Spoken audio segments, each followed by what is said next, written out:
después con el concurso de gigantes como él, ¿no? Porque el aporte que él hizo, y ese es otra lectura importantísima, ¿no? O sea, desvincular a Ernesto Che Guevara de la Revolución Cubana es realmente cuando menos mediocre. Es un enfoque tan insustancial, tan lejano de la historia, que realmente incluso a veces enerva, ¿no? ¿Cómo es posible que se sea capaz de desvincularlo y o de regatear su nacionalidad, que si es argentino, que si no es cubano?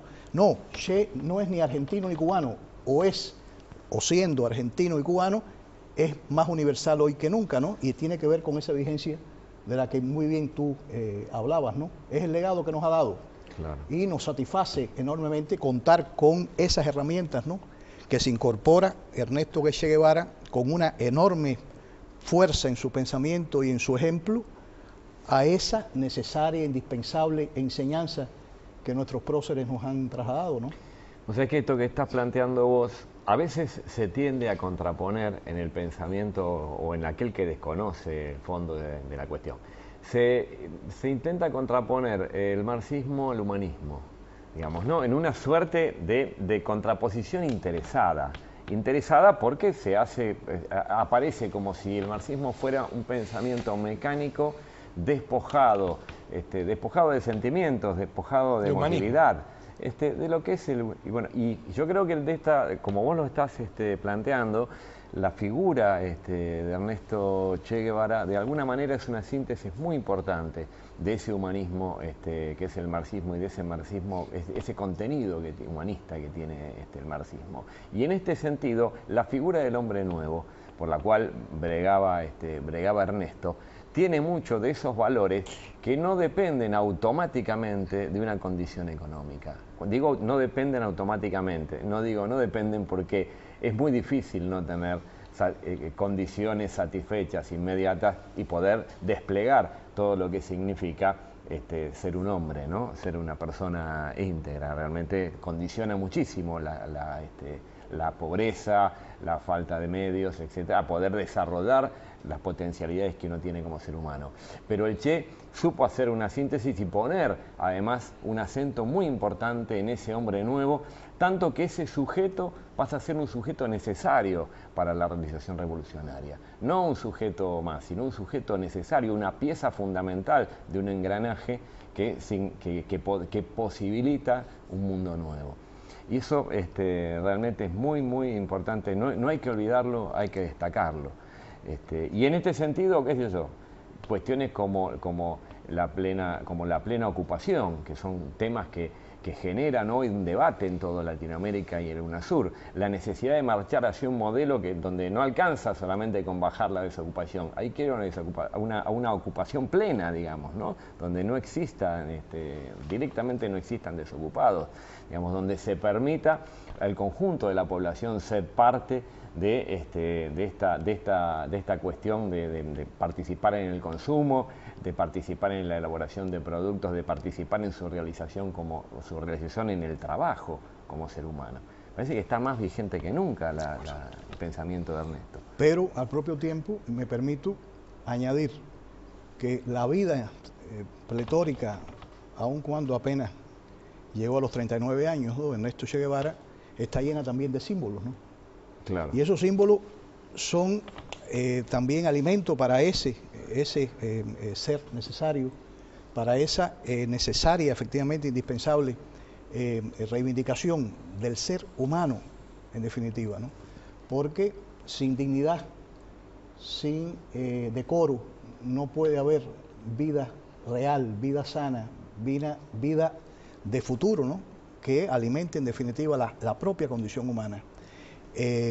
Ernesto Che Guevara, en sus 45 años de caído en combate, coincidió esa celebración con el triunfo electoral de Hugo Chávez Frías en Venezuela, ¿no? Es algo que se suma a esa enorme caudal de símbolos que fue su vida plena y que nos sigue trasladando a situaciones de ensueño, ¿no?, anheladas por milenios incluso, y en el caso nuestro por estos 200 años de inequidad y de independencia escamoteada que hemos tenido, ¿no? Y resulta que el triunfo electoral de la revolución bolivariana venezolana vino de la mano de este 45 aniversario de la caída en combate de Ernesto Guevara, ¿no? Vale decir, repito, otro símbolo más que nos retroalimenta, ¿no? Que nos estimula y reconforta enormemente, ¿no? Te hago una pregunta histórica, ¿no? Que, a ver,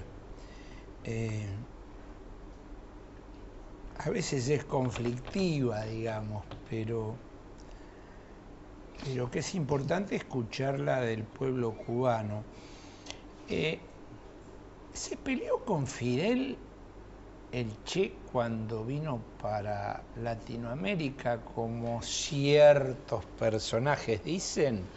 ¿O realmente el Che y Fidel acordaron que el Che viniera hacia el lejano sur para continuar la gesta cubana? Precisamente de la entrañable, indestructible amistad y hermandad entre ellos, solamente de un estado de relación de esa naturaleza es que puede surgir el respeto que Fidel Castro siempre profesó hacia las decisiones de Ernesto Guevara. En más de una ocasión tomó decisiones, y eso también habla de la entrañable relación histórica entre ellos, ¿no? Porque a todas estas, cuando se encuentran en Ciudad México en el año 56, 2 años más joven que Fidel Castro, era un adolescente. Y ya Ernesto Che Guevara, o Ernesto Guevara, en ese momento sin el Che, tenía el potencial suficiente que Fidel Castro lo identificó de inmediato y lo enroló de inmediato a la expedición del Granma, ¿no? Pero es que, por ejemplo, después en la propia Sierra Maestra, cuando la dictadura de Batista lanza su ofensiva contra la guerrilla en el verano de 1958, Fidel Castro lo designa jefe de la escuela de reclutas en la retaguardia, con el solo fin de preservarlo para lo que después serían las tareas medulares que le asignó, como fue la invasión de Oriente a Occidente, y que tan exitosamente él, junto con Camilo Cienfuegos, llevó a cabo, ¿no? Liberando Santa Clara, que era el bastión, además de La Habana, el bastión de la dictadura batistiana, y destruyó por completo la resistencia de la dictadura, ¿no? Y, por supuesto, fue uno de los que junto con Camilo entró triunfante en La Habana, ¿no? El 1 de enero del año 59, para preservar el triunfo revolucionario. Esa confianza enorme que depositó en él Fidel Castro nunca fue defraudada, ¿no? Y, de alguna forma, repito, esa entrañable relación fue la que llevó a Fidel Castro a respetar a ultranza las decisiones de Ernesto Guevara, entre las que se encontraba su compromiso hasta el final, si ello fuera necesario, contra las injusticias en cualquier parte del mundo, ¿no? Y por eso Fidel Castro lo que hizo fue apoyarlo y no privarlo en ningún momento de los consejos necesarios, ¿no? Para preservarle la vida, para que sus acciones pudieran llevar a feliz término, ¿no? Nada más realmente yo calificaría de deleznable, ¿no? Que esos juicios que anteponen a esos dos gigantes que fueron, primero que todo, amigos, hermanos, camaradas de arma y de causa, ¿no? Y que se respetaron entrañablemente. Por esa razón, Fidel Castro nunca objetó que Che ejecutara sus planes de llevar la revolución en un momento en que era algo indispensable. Recuerdan aquello de crear 2, 3 puchos Vietnam, porque era el momento, la coyuntura a la que habían llegado ellos convencidos de que la lucha armada era la única alternativa en ese momento.